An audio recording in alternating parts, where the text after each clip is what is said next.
Hi, my name is Grace, and I would like to show you the basics of Reticella needle lace. Needle lace is time consuming, so I've sped up these clips in order to get you to making your own lace sooner. I'll be covering the basics of how to do this in a series of 6 clips. I use printed paper patterns overlaid with upholstery vellum to protect the lace from the printer ink, which unfortunately rubs off. I discovered that the hard way. It also stiffens and strengthens the paper nicely. In a pinch, you can use any soft clear plastic. In these clips, I'm using drafting mylar as it's less shiny to the camera. I was getting flashes that were changing the camera's exposure. The first thing I'm showing you is how to make the tacking stitches. The tacking stitches are what hold your foundation threads in place. You put a tacking stitch basically anywhere you have an intersection or anywhere where you need to change the direction of your foundation line, or anywhere where something is kind of pulling up against it and you need to anchor it so that it doesn't get pulled out of place. The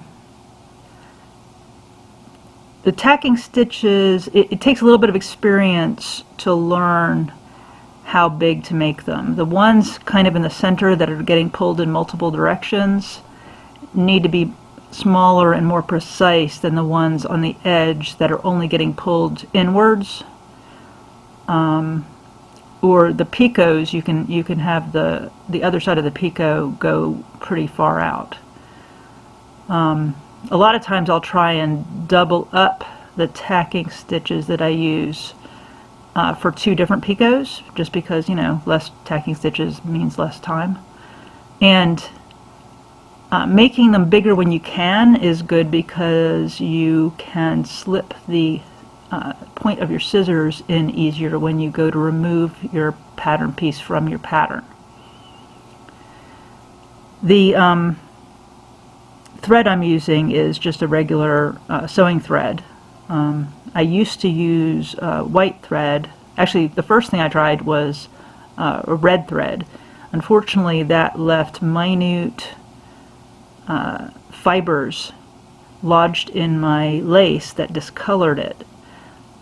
So then I switched to white for a while.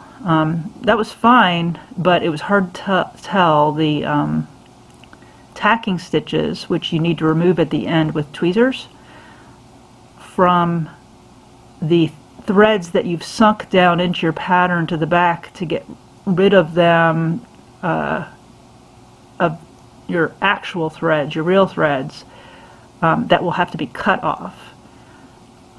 So I finally settled on a very pastel colored thread so that the residual fibers weren't noticeable, but I could still tell the difference between my real thread and the tacking stitch thread. Most of the time when I'm putting in my threads, I just hold it up to the light when I'm trying to go through from the back to the front. If you're in a sunny window, if you have a sunny window, you can just hold it up to the light and it's see-through, but sometimes it helps to pre-punch the holes like I just did. It just makes it go faster if you feel like doing it. Here I'm cutting off the corners. I think my thread started catching on them, and once you have it fairly well attached, the vellum to the paper, you can just cut the corners off and get rid of them.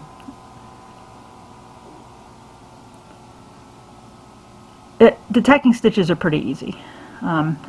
You just have to know when to make them more precise, and some experience is required to know where to put them.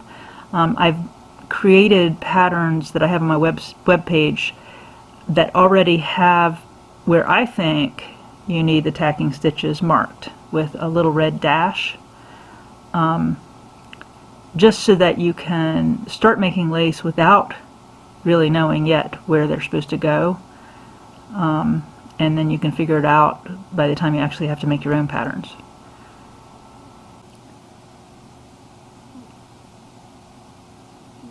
So you've probably got the idea. It can be as messy as you want on the back. Just be, fairly precise on the front. And join me on my next clip, and I will show you how to lay down the primary foundation lines.